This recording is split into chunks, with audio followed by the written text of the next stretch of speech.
dog in the street. What's up, everyone? Welcome to Twin City Sports Talk. You got Trevor and Bruce here today.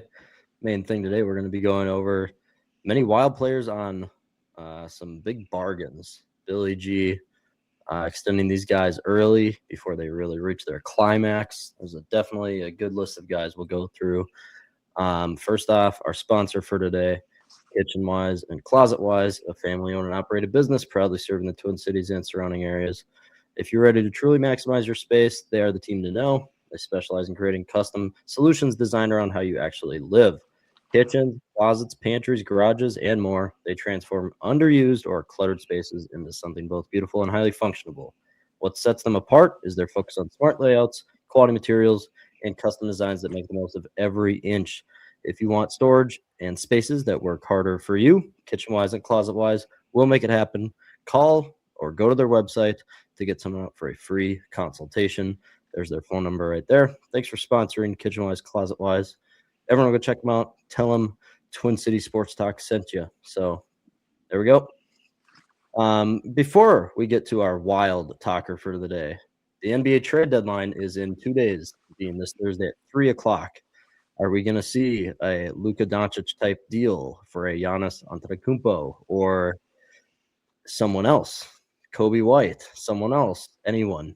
It would be fun to see, but the Wolves did just make a trade a few hours ago. Trevor will go through that right now. Mike Conley is heading to Chicago. So we traded Mike Conley to Chicago in a 3-team trade involving Detroit as well. So basically the Wolves just stomped Conley's salary and opened a roster spot for another upcoming trade that will happen very soon here. But the full details of the trade, so the Bulls acquired Conley from the Wolves and then guard Jaden Ivey from Detroit, while the Pistons acquired Kevin Huerter and Dario Saric in the deal as well. And then the Detroit and us technically. So we did technically acquire a first-round pick back, but it's just like a pick swap. Yeah.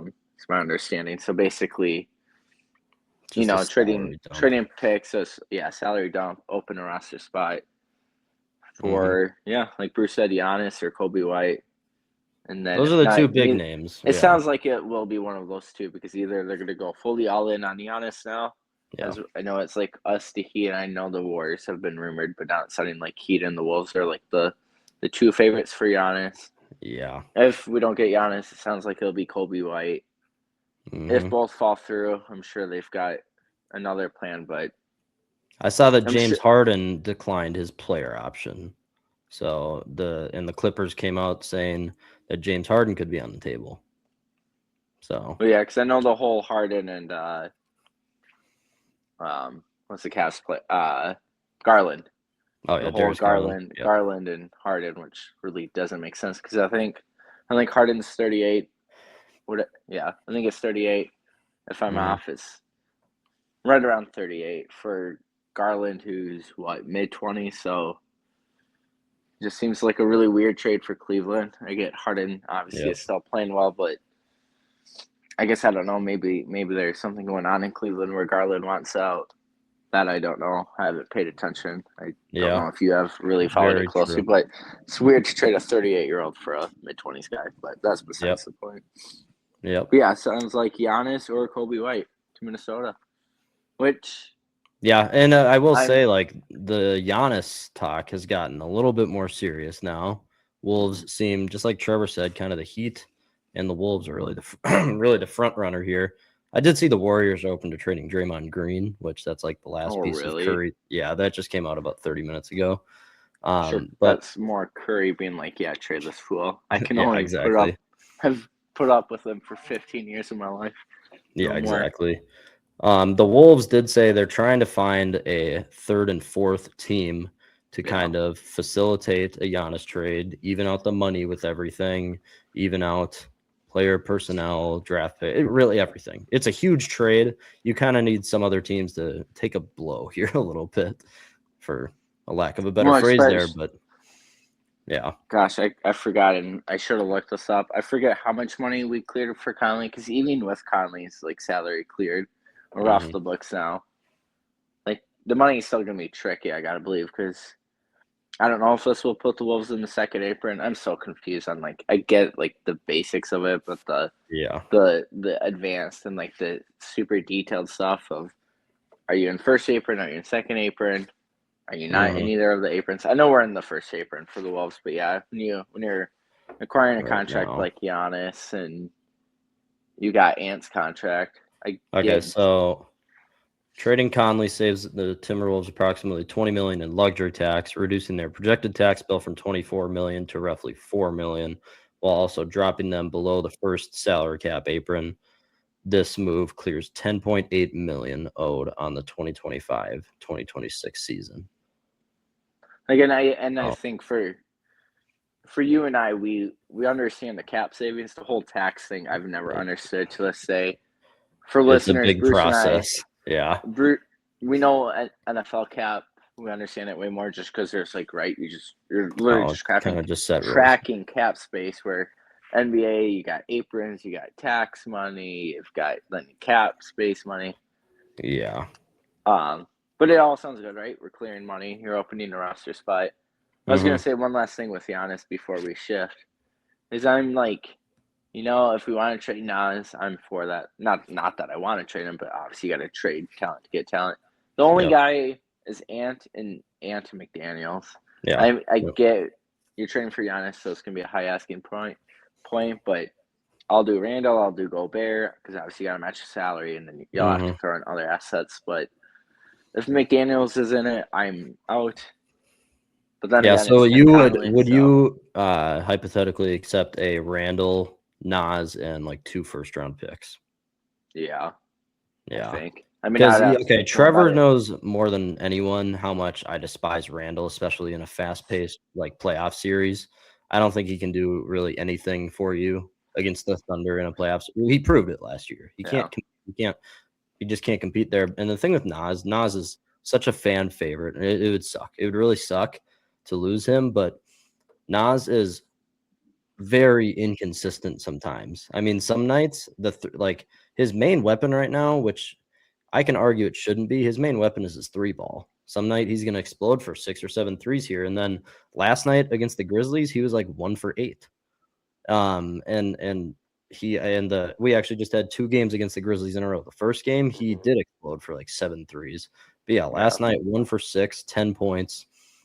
He's a heck of a ball player.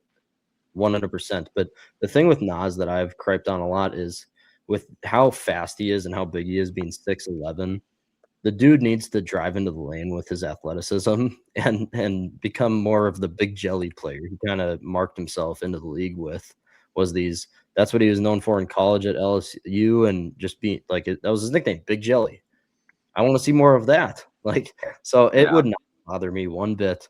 Because if you get Giannis, we could go through it again. We did a few episodes ago.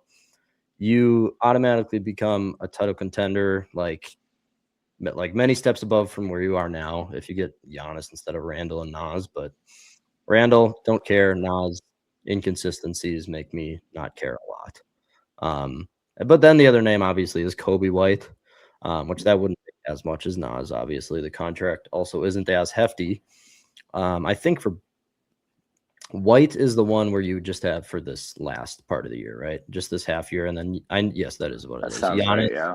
Giannis is a year and a half, so you get Giannis for a year and a half. But like Trevor said, we cleared a roster spot, so there most likely will be another move coming. So Or they just say screw it. They can't trade with anyone. They get Kyle Anderson, who just got traded in part of the Jaren Jackson trade. Get oh, did slow he? mo back. Okay, I Yeah, didn't he hear all was the one of the info. handful. Yeah, Which I don't know role players really at all in the NBA. So the sport we all three of us when Jack's on too. We all at least I think we can all I know Jack for sure, myself. Like if you grade the top for the 4 main sports, NFL's first. Anyways, NBA's last, so I know like core players. yep. When it comes to depth guys, like a lot of the depth guys or like young and up and coming guys that was involved in the Jaren Jackson trade, like I don't Yeah, really yeah, know. So here's the it's thing, hard like, for me to gauge that trade. I know a lot of picks yeah. were Well, involved, the but NBA too is like there obviously needs to be young talent every now and then, but like other than like the top 5 picks, a lot of these guys are not all-stars. Like it's not like the NFL where you could find like a gem Play in right like the away. 3rd round. Like it's It it's takes really time. tough. A lot of guys, Yeah. like unless there's injuries and a guy kind of, Mhm. unexpectedly, performs better than expected. Yeah, unless you're a top lottery pick, these Yeah. guys usually they might get a little bit of minutes, but usually you're not a like a key player on that team till a couple years out. Even if you're Yeah. like a mid to late first. I mean, look at like Baron J's showing a little promise, but I mean he Mhm. barely plays, and he Well, he's literally just 19, started so but playing. yes. Yeah. Yeah, but I know the hype. But yeah, anyways, Either let's way. move on. Yeah, Wolves gonna make a trade probably, but they're gonna make another move, people. So I've been sitting on the edge of my seat because I'm ready for an emergency episode. Wolves trade for Yeah, Giannis. Like I've been waiting for it, but if something happens, people come yeah, I right was gonna here. say We'll get to it. Yeah, oh yeah, we'll be Johnny on the spot there. All right.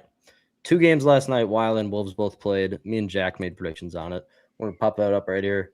The results: Wolves, in the midst of all this trade rumors, they lost to the Grizzlies.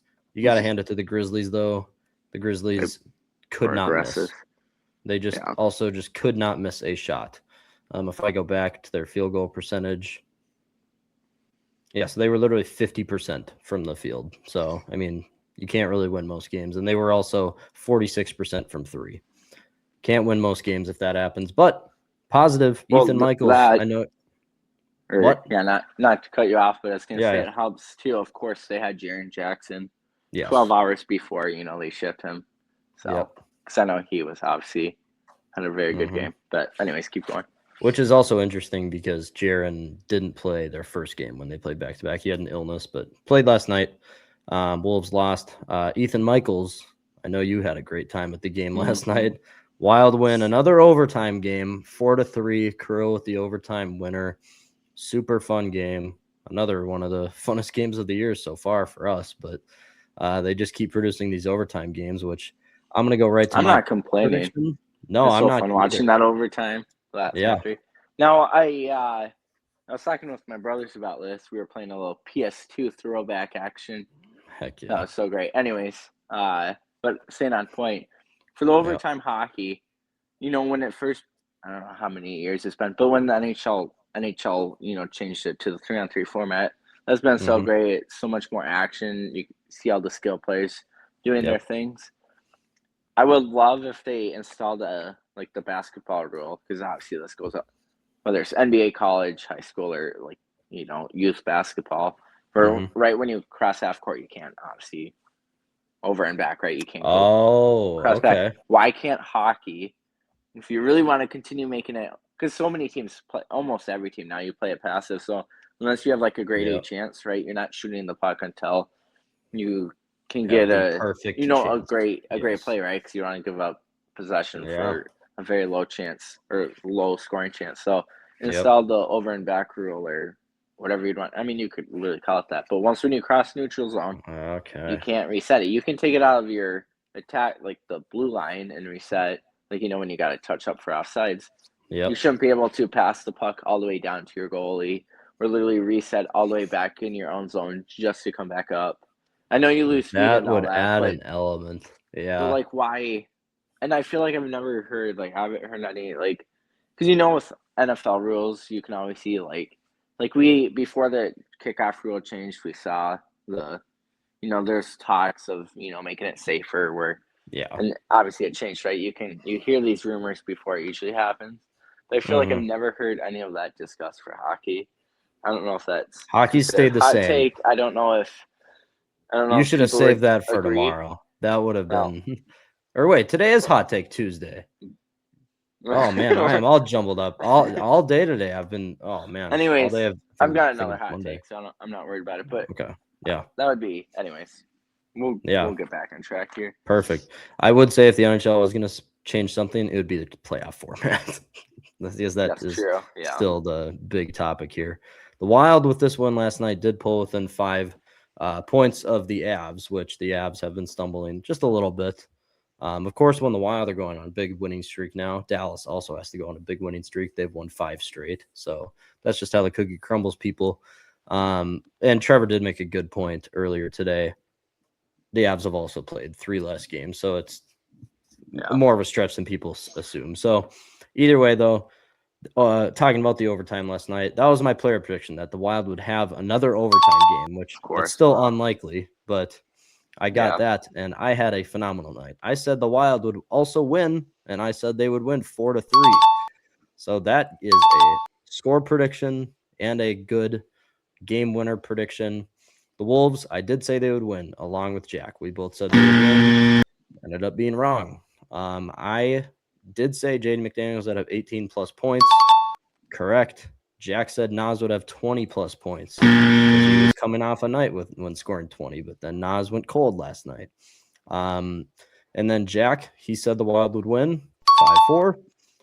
And he also said Boldy and Kirill would have 4 combined points, 4 or more combined points. So a good night overall, very good night. I went 1-1 with 4 points. Jack went 1-1 with 1 point. The standings are on the right. Trevor right below 500. Jack kind of in the same area here. But with me for a score prediction, that is 2 points. If you get the score right for a hockey game, 24 points. Sitting well there. Either way, we're going to get to our hot takes right now. You said you have another one loaded up already? I did. I'll go first. I'll go first because I've been thinking about this one. I think I talked to Trevor about this a few days ago, not on the show, but my hot take is that I'm going to go to the Vikings for a second, all right? The number one priority for this Vikings offseason is get Jeremiah Love in the building in a Minnesota Vikings jersey. And it might be an obvious one, but for some people, that wouldn't be the number one priority. The number one priority was getting Brian Flores to stay. That is a check mark. That's completed now. So now the Vikings are in a scenario where you have Brian Flores for probably, most likely, just one more year.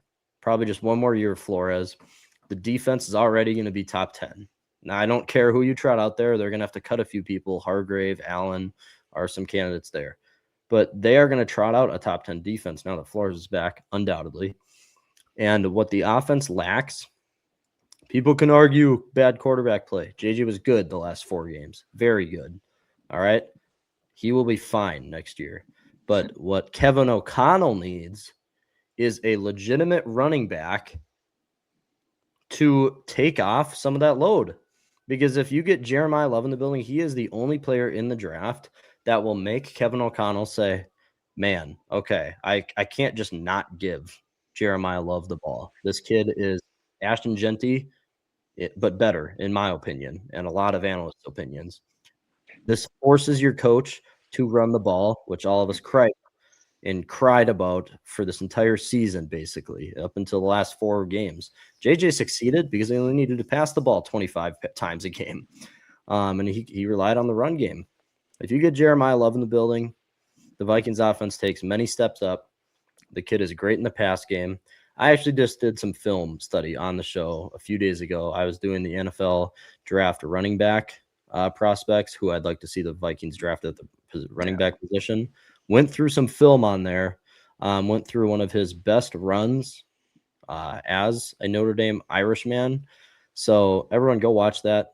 I kind of do a deep dive with it and kind of prove why he needs to be the Vikings. And here's the thing. You might need to trade up for him, but that's what I'm saying. He's the number one priority. You do trade up for him. You need to. That might be to 10, but yeah, if you have Brian Flores for one more year, it makes too much sense. You need that guy in your locker room. You need him for JJ. That's my hot take. Oh, that's hot. Oh, yeah. All right, you have yours, Trev? Yeah. Kind of forgot to get the details, but I kind of have the gist of it. So Mike Trout has always been, the GOAT. Obviously, there's an injury history with him. But I think this is the year the Angels haven't done anything with him. And if I remember correctly, he still has yet to play in a playoff game, right? He's played in one. No, he's played in a wild card. Just one game? Yeah. Oh, that's so sad. So, yeah, that's the point. Mike Trout's goal, obviously, there's the injury history and he's injury prone, which really sucks because obviously when he's playing, he's so fun to watch. Anyways, I know he's super loyal. He signed that massive deal however many years ago it was with the Angels. But I think it was his year. I'm not saying he's going to be traded like in the offseason, but whether he's more trade deadline time or before trade deadline, I don't expect the Angels to be good. I don't really think anyone expects them to be good. He's 34. If my math is right, he was born in 91, birthday in August. So, yeah, 34. He ain't getting any younger. He's getting older. Injuries are probably still going to continue to be a problem. So trade him while, I mean, you're not going to get the return you could have got a couple years ago, but you're still going to get a team that's desperate, that thinks they can win a World Series come that time. Mike Trout, I think, will actually finally be traded. It's just time to move on from that. Let the guy play in the playoffs. Let him go to a winning team. He's from New Jersey area. The Phillies, I know, have always been a top team rumored to him, big market team. You could return him home. So I'm not saying he'll go to the Phillies. But it is if the Angels are going to finally trade him, and if he's open to trade, I think Phillies are going to probably be the favorite because, Well, and the Phillies just lost their all-star from using steroids, Max Kepler. Except he's unsigned, right? I'm pretty sure. Oh, yeah, you're right. But they're obviously, like... Points proven either way. Yeah. Yeah. But anyways, Phillies have always been kind of championship bust. Yeah. Franchise team. So, I don't know. I was thinking about this like a week ago. I don't know how it kind of popped in my head. It kind of randomly did, but yeah, obviously Mike Trout's super loyal. So it's like another like Sidney Crosby thing. Now Crosby's kind of year to year where Trout. I mean, you never know. Some guys retire early, and not that 34 is necessarily super early, but you would think Trout still got at least a handful of years left. But with the injuries, if he can stay relatively healthy, yeah. Like if he still feels good given the injuries he's been through, I think he's still playing more. But but similar to Crosby, is he really gonna accept like a trade? Because I'm sure he's got it. I didn't look into it, but I'm sure he's got a no trade clause. But it's like freakishly similar to Aaron Judge, and the big difference is one of the biggest market teams in the league, and then one is again a very small market team. Not very small, but you are overshadowed by the Dodgers, it being in LA there. So it's super similar. Both are 34 years old, while Judge is gonna turn 34 in like a month or two. Yeah. Both have never won a World Series. Obviously, Judge has been in the postseason every year of his career almost. But either way, like it's similar because two generational talents right there, both 34, both have never won a World Series. And honestly, the world, like, what was that? I was just gonna say, I mean, like when you said I wouldn't say they're low market, but they're not much more than that. Because I'm like skimming through the roster, and I can't honestly. I think they got Travis D'Arnaud at catcher, but that's probably nothing crazy. Like they're not really paying anyone. No. Besides Rendon's horrific contract, which that's one of the worst contracts in the history of sports. And then you're paying Trout. You can say Soler, but they don't really spend money. And I think a lot of it too is people don't want to go there because they haven't shown like any promise at and success. Then the biggest thing is it's the same city as the Dodgers. So I get that the Angels are in Anaheim, but like it's both LA teams. The Dodgers are what is the thing down there. I mean, watch out, everyone. Mike Trout will be traded. Oh, that's hot. Minnesota Twins for Manuel Rodriguez. Not quite. That's your hot take. Oh, that's hot. No, just 1 for 1. Because somehow we've got the money. Yes. For him. Some way, somehow.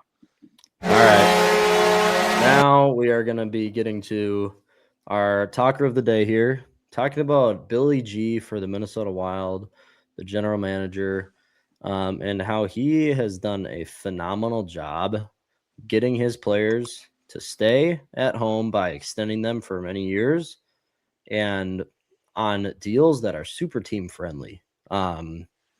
We're just now, this year is the last year we're paying off the Parisi and Suter stuff. We're paying like $800,000 for that this year, so it's not much at all. But I think the first one I want to talk about is probably the best player on this list, Matt Boldy. Okay, so he is Matt Boldy. you are playing Matt Boldy, one of the top forwards in the NHL. He has proven that now. He is one of the top guys there in his position. He is playing on $7 million. And top forwards in this league, like the top guys, get around 12 to 14 million. Kirill's AAV is like 17, but that's the highest paid player in NHL history. But Boldy, $7 million through the 29-30 season. So you have him for 4 more years after this season. So 4.5 years basically on $7 million per year. That's insane. Wild. Yeah. It's so good, so underrated. And that I haven't seen anyone like bring that up before. Because that is such a here's the thing. Boldy, like, he was kind of in the first year and a half, kind of struggling to find his like identity because he's a bigger guy for size, like yeah.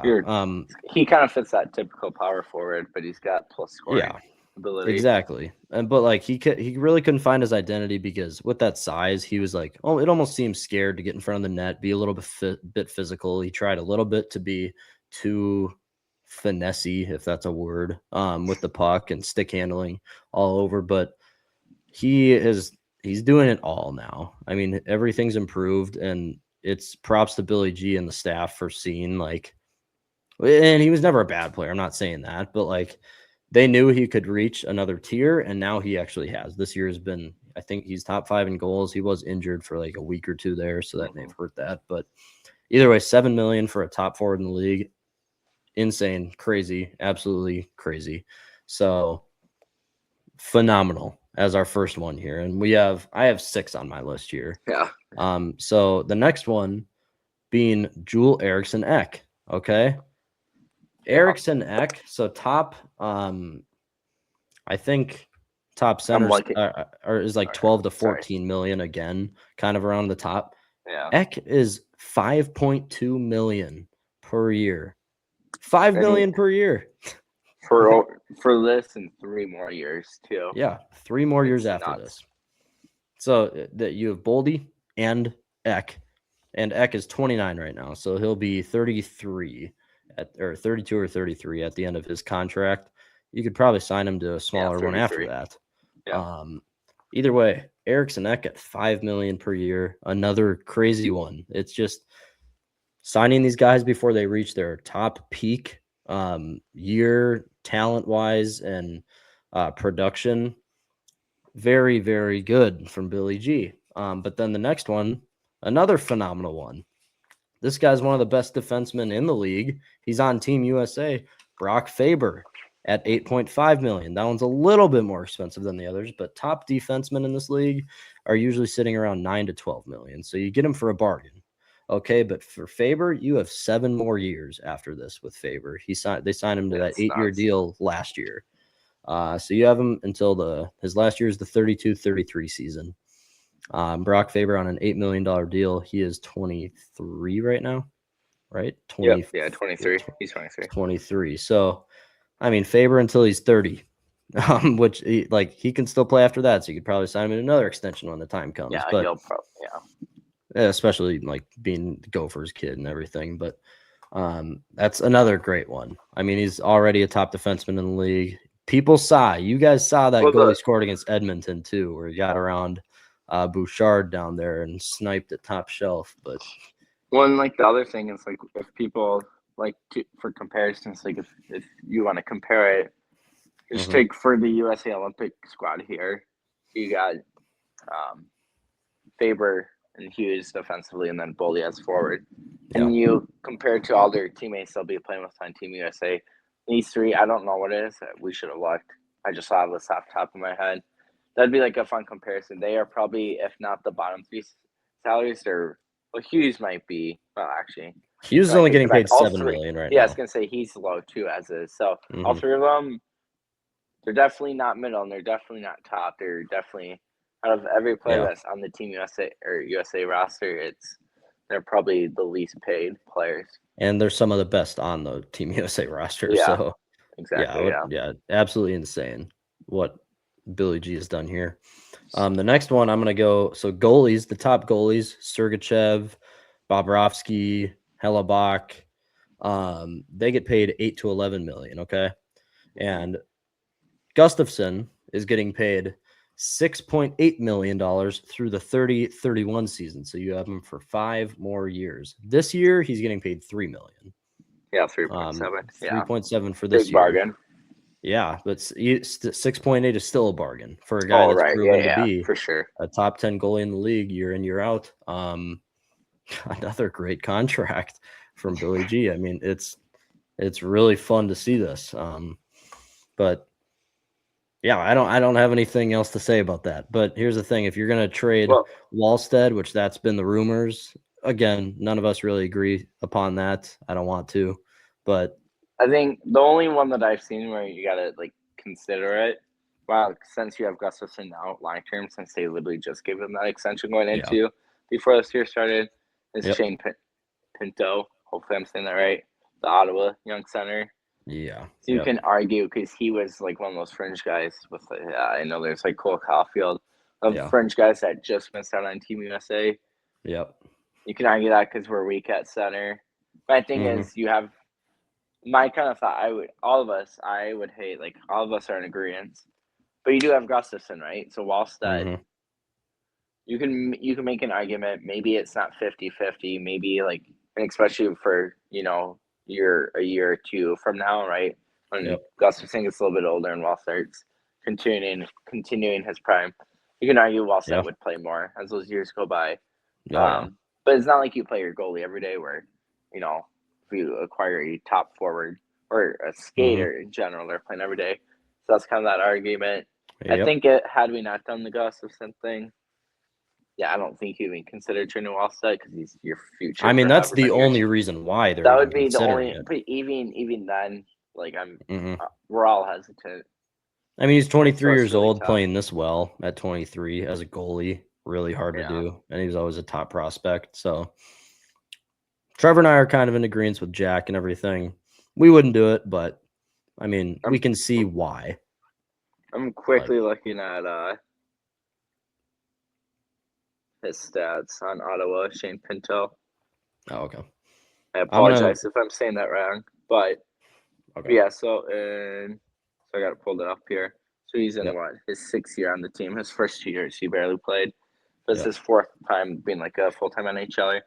So you have 45 games this year, 15 goals, 13 assists at 28 points. So he's averaging like a point. Point every other game. Plus minus, he's a +2. And the last 3 years has been +9, +10, +9, +10, +2 for this current year. But he was a -21 4 years ago. But that was his first full year. Yeah. But so I think that's the only guy that I've seen. Because even for Trocheck, no. Trocheck's too old. Where this guy is like young and young. You have a little future. You're not giving up Wallstead future for an older guy in Trocheck, even if he's still got a couple good years. Or if you get Pinto, I mean, that's future like for many years. So time will tell. Yeah. And he's 25. Pinto is so. Yep. 2 more Billy G moves that were this year. I'm going to go through the one that we've talked about so many times. Marcus Johansson for this year, a league minimum contract. I mean, this is the craziest one, and he is your plus-minus leader. Mojo has been every single thing you needed him to be, plus 10 points on each little category there. I mean, he has been crazy good for this team. He just the chemistry that him, Boldy, and Eck have on that second line is so fun to watch. Like every single game, they're doing something different. But right now, Mojo, 13 goals, 24 assists, a plus-minus of 18. So, I mean, this dude is his best plus-minus. Actually, he's never been. There's only been 1 year where he's been a plus on the plus-minus, except for his rookie year in Washington. He was a plus 25 there. Holy crap. In 2016 there, but he's never been a plus player. It's always been -10, -22, -4, So the league minimum contract for Mojo this year, absolutely crazy, and it's paying off. This is literally making the minimum value. Regular second line, full-time second line dude. And he just made not that it's like super recent news, but he'll be playing for Team Sweden. Obviously, he got in Yep. because of an injury. I forget who he was replacing, but Yep. yeah, and that dude's making $800K when he's a 35-year-old dude. Not that Yeah. that's kind of towards the end of your career, but imagine the payday. Like he's Mhm. probably, I think he gets 3 years just given his age, because he'll be 36 come next year season. Yep. He's probably off the team just salary. I guess I don't know. With him being like guess, 35 is my it's worry weird. is with how well he's playing. It's not like he's gonna get a big multi-year deal because he'll be 36. I do Mhm. think we'll lose him just because we'll get outbid where some team will be more desperate. That's a lot more thin. Because Yeah. I mean, you've got Kaprizov, you've got Boldy. I mean, we know the They have roster. We depth. don't Yep. need to go into it. I do think we'll lose him with how well he's playing. Especially we'll see Mhm. how playoffs goes for him. Yeah. But yeah. Yep. Yeah, either way, I mean that's the that's the best one you could have had this offseason. But Really, yeah. another one this past offseason that I'm very happy with the production.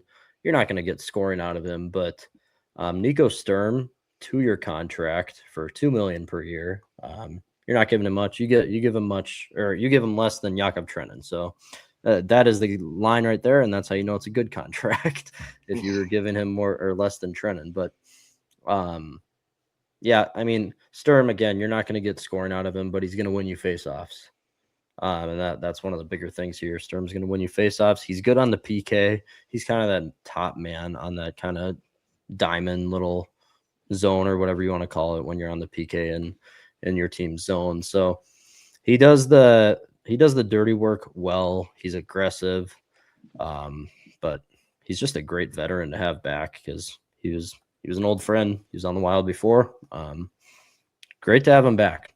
Just simply for $2 million, it's a great move in my opinion. But obviously, the main ones being Boldy, Eck, Faber, and Gus. Those ones are still mind-boggling that you get these guys for the future, many years really, now. So yeah, Trenin's really honestly the only bad salary, and his isn't really yeah. end of the world. It's not ideal, but Mhm. it's still, yeah, obviously he's already been playing much better in year 2 of 4 than he did year Yep. 1 of 4. Yep. So we'll see how the final 2 years go after this year. Another kind of note as we're talking salary and all that. It's Mhm. funny, Spurgeon and Hughes are only 300, not even, or yeah, pretty much $300 difference in salary. And it's no knock on Spurgeon. Yes. He's a very productive, Older player I don't now. even know what you Yep. call it. Like, because obviously you have your 3 pairs defensively, but as a good Yep. second line defensive, or a defenseman, Just veteran. second pair defenseman. Gosh, I'm Yep. struggling with how I want to put it. But the fact that they pretty much are making the same amount of money, and Quinn Hughes is up there with Kel McCarron. I can never The say it. best in the league. The Columbus dude's name, Werenski. I literally cannot. Werenski. Yeah, but the fact Yep. that right, he's top 3 with Yeah. those 2 defensemen, and they're making identical salaries. So even Hughes, not that he's really underpaid, but Mhm. for this year when we acquired him and the next year at only $7.8 million is another bargain for literally being a top 3 defenseman. That's the thing that the Canucks did well, though, is because they did the Billy G thing where they signed Quinn to this Early. 7-year deal very early, and it's really paid off for them. But I mean, just real quick, Quinn Hughes has recorded 29 assists with the Wild. That's the most ever by an NHL defenseman in his first 25 games with a club. So say it one more time. In all time in NHL history, he has the most assists by a defenseman in his first 25 games with a new club so he has 29 assists in his first 25 games here. I mean, it's so fun watching him play. And It even genuinely is. like obviously he scored that goal against Edmonton. Yeah. Where, he literally did all of it himself. A little bit of luck. Yeah, he got his own rebound. Yeah. Bad goaltending. I think it was Jari, right? Jari was the one, the goalie he scored on. But obviously he's the assists and the playmaking and setting up others. The goals are gonna come. How many times have we seen since we've acquired him where he's in a great spot and it's a great luck and the aim is just off or he shoots it right into the goalie's chest or he misses a spot. But the fact that those are the goals are just knocking on the door. Like, Mhm. and obviously, the more and more and more he continues playing, like, I mean, it's just going to Oh, he continue has been. coming. It's going to be It's insane. gonna get better and better up until Yeah. playoff time. Now we have one more game until the Olympic break against Nashville tomorrow night. So one more game until then, but then they get the month off. Well, some players do. Quinn and the gang will be up I was wherever going the to say it's Olympics too are bad held. But Kaprizov can't play. yeah, But either one note, talking about Olympics, did you know David Spacek is going to play in the Olympics for Team Czech? really. Yeah, No, just I didn't fun. know that. That team must be crap. I mean, obviously, it's not like Sweden or U.S. or Canada, but Yeah, that is a quick or a nice little note because I mean, the Wild. I don't know if for a first, but for every player playing representing other countries, because you've got Gus, Ek, and Wallstedt for Sweden. You got the three for the U.S. yeah. I don't think You we have got any on Canada. Sturm for Sturm, Germany. Germany. Mm-hmm. And I don't think we have anyone. I mean, if for we had Finland. Russians, it would be Kirill, Tarasenko. Yeah. But it's actually crazy how many of them play, and we just pray that none of them get hurt. I mean, that's every team. I know, yeah, But because it's going to be aggressive in the Olympics. It always is. Yeah, it's going to take you down. You can. I'm sure Colorado and like Dallas for us being that three-headed race, and then 2 and 3 will play each other. That rest will kind of suck because like all of our top guys. Well, obviously, if you're a top player, you're going to play in the Olympics. But I think we have more players than most other teams, and so most other teams will need a lot more rest than we'll get. But it's something you'll live with. Like, we're not going to complain. It'll be so fun watching all those guys play in the Olympics. But kind of also sucks because you don't get the rest portion. So, but hey, we do have to play 3 less games than most other teams because I don't think there's any other team in the league that has played 50. Well, there's the only teams that have played 57 games are Washington, Detroit, and us. We've played 3 more games than which the I thought Avs, that so was weird. Like, considering that that it's we kind of the played 3 break in more the games season. than- Yeah, I thought it would no, be I'm just even saying, by this like, time. yeah, because obviously not every team is going to have identical games, but you would think 2 would be the most, not like 3. But anyways, I will say, so the Wild, the one maybe last thing before we get off for today, the Wild's like overtime kind of streak right now is, I mean, it's fun to watch, but I think there's an underlying thing being like it helps the points out so drastic because if the Wild didn't have these like even overtime losses and stuff, if they didn't even take it into overtime, some of these games, we would still be like 12, 13 points below the Avs. Like, we only have 3 less wins than them. They have 36 wins. We have 33. It's really just the losses, and we have more overtime losses. We have 10. But how many overtime games have we won? I don't know, and I don't know if I have the heart to really go through the schedule right now. Haven't we? Yeah, no, we don't got to go through the schedule. Not that we got to get it exactly right. But we've played it, what is it, 21, 22? I think, well, wait. Yeah, so last night was 23. Losses, and it stands so we're 13 and 10. Right? Yeah. So there we We're go. second in the league in overtime games, behind LA. So either way, though, but if we weren't making these overtimes, if they were like straight up losses, we'd be so like we're only 5 points behind at the Avs right now. So, and like Trevor said, 3 less games, it kind of means a bit less. But 5 points behind them, you have a chance. You have a fighting chance. Right now, unless things go really sideways, the Wild are going to make the playoffs. Yeah. Hopefully, it's not against Dallas or the Avs because that would suck. But they're going to make the playoffs because they would have to drop. So we're at 76 points. Utah, who's in 4th place in the Central here, they're at 62. So we're 14 points above like the next team that would kick one of us out. Unless stuff goes really wrong, you should definitely make the playoffs, but you have a fighting chance with how this team's built. And if they make another addition for another forward, the Avs are definitely doable. The Avs have stumbled a little bit lately I think they just lost to the Detroit Red Wings last night, 0-2. No. Yeah, actually, so the last 7 games, the Avs are 3-4. So stumbling with a 3-7 loss against the Flyers and a 3-7 loss against the Jeez. Canadiens. They're struggling. I wonder if injuries are hitting them. I guess that can be our last thing or close to it.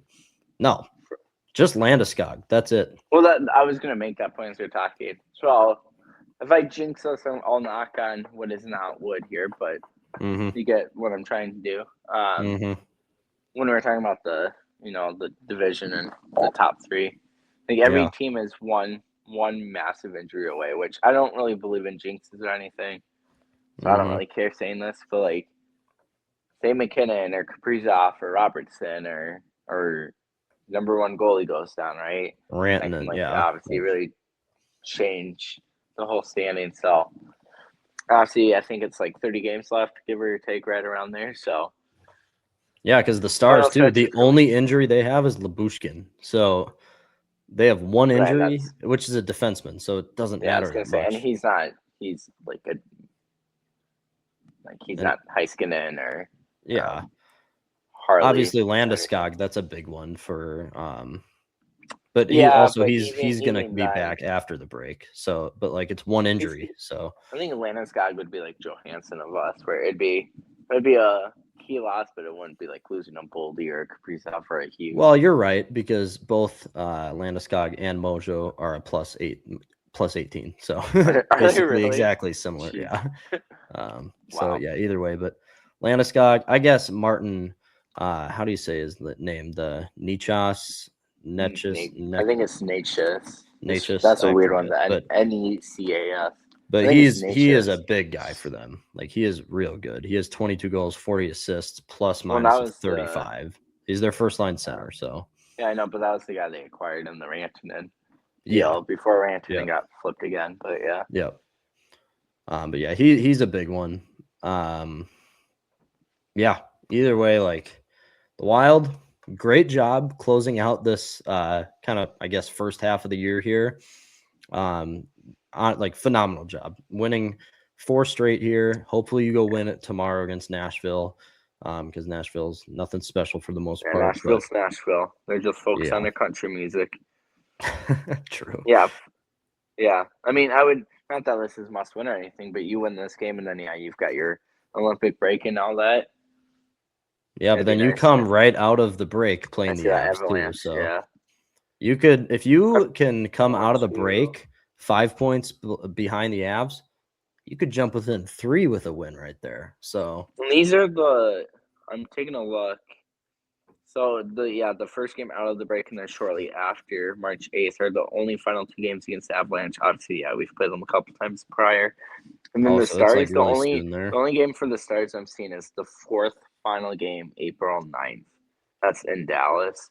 We play So them you the got 2 21st against. of March. Oh, I see that now. So 2 and 2 for each. Yeah, but the Stars Um, late in the yeah. year, the Avs, you get that done pretty dang early. And both of them are in Colorado, right?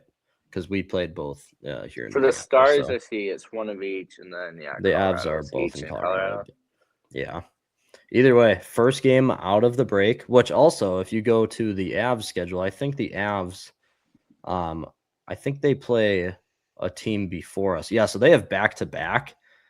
Coming out of the Olympic break, they play Utah to start on the 25th, but then it's And then back-to-back days, and then they play us the next day with us being on rest. Like this is our first game coming out, so this is where you make a statement right here, right here. If Colorado loses tomorrow and the Wild win, you're gonna pull within. Well, you would pull within 3 right there, but then you come out of the break and beat them, you're within 1 point of the Colorado Avalanche, how many it's there for us. It's there. How many But game does Colorado just have one game left before their break?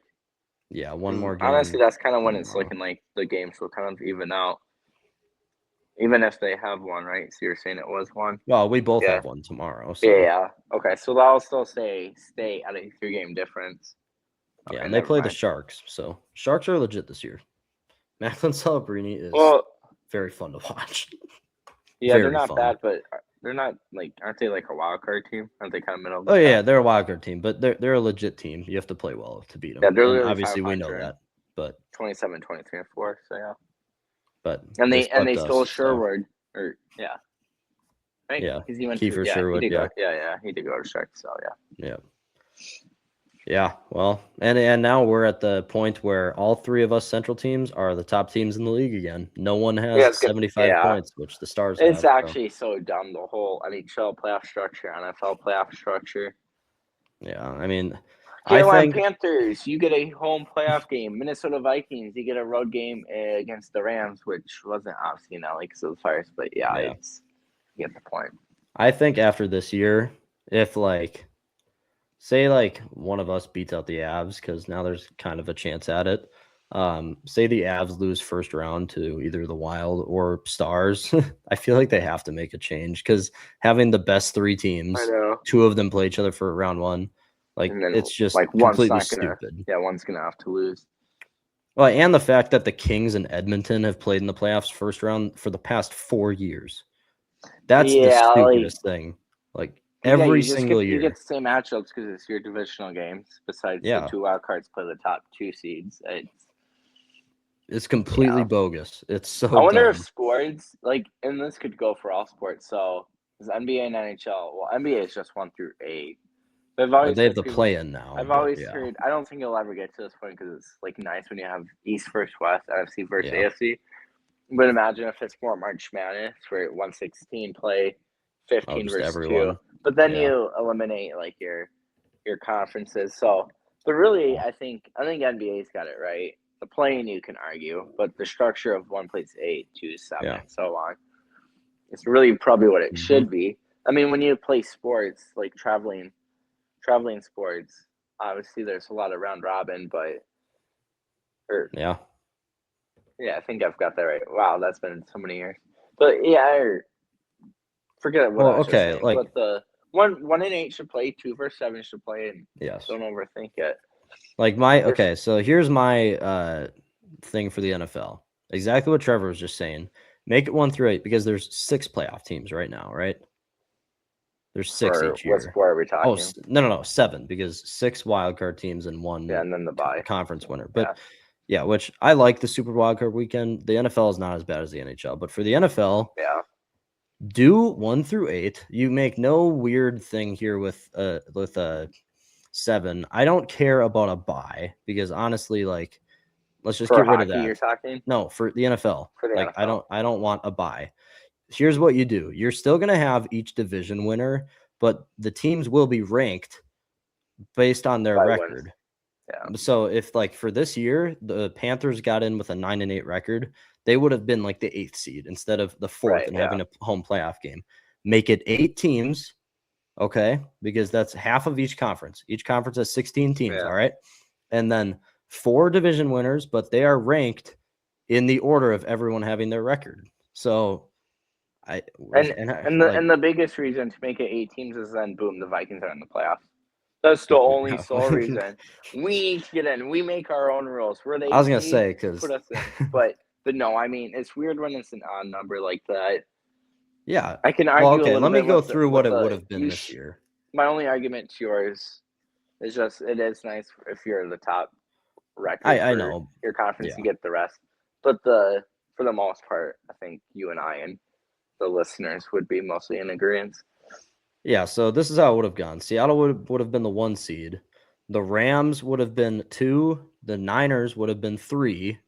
Okay, and then the Bears 4. The Eagles 5 would have got an away game. And then it would have been Packers, Vikings, Carolina, because Carolina went 8-9, not 9-8. Yeah. The Vikings would have been playing the Rams in the playoffs. So revenge. Literally wow. Revenge. That would have been kind of funny. But either way, I think that would be better than what the NFL is doing now. We could come up with a one for the NHL, but either way, I think we're good for today. Are you good, Trev? Yeah. I mean, there's your wild contract bargains. A hot take Tuesday. We're spitting a few of those out. Tomorrow, Trout, you are a Minnesota Twin. Yes. Tomorrow we're going in depth. Everything that's kind of happened with the Vikings here, kind of a Vikings heat check, if you will, processing the Kwesi firing, because a lot of stuff moving around right now and a lot of stuff that's came out of the building that's kind of shocking in some ways. So we're gonna do a big digestion episode tomorrow. Either way, thanks for watching, guys. YouTube, Instagram, TikTok, and Spotify. Go follow all of those. And Ethan Michaels, I hope you had fun at last night's game because I had fun watching it. So Skull Wild. Either way, we'll see you guys tomorrow.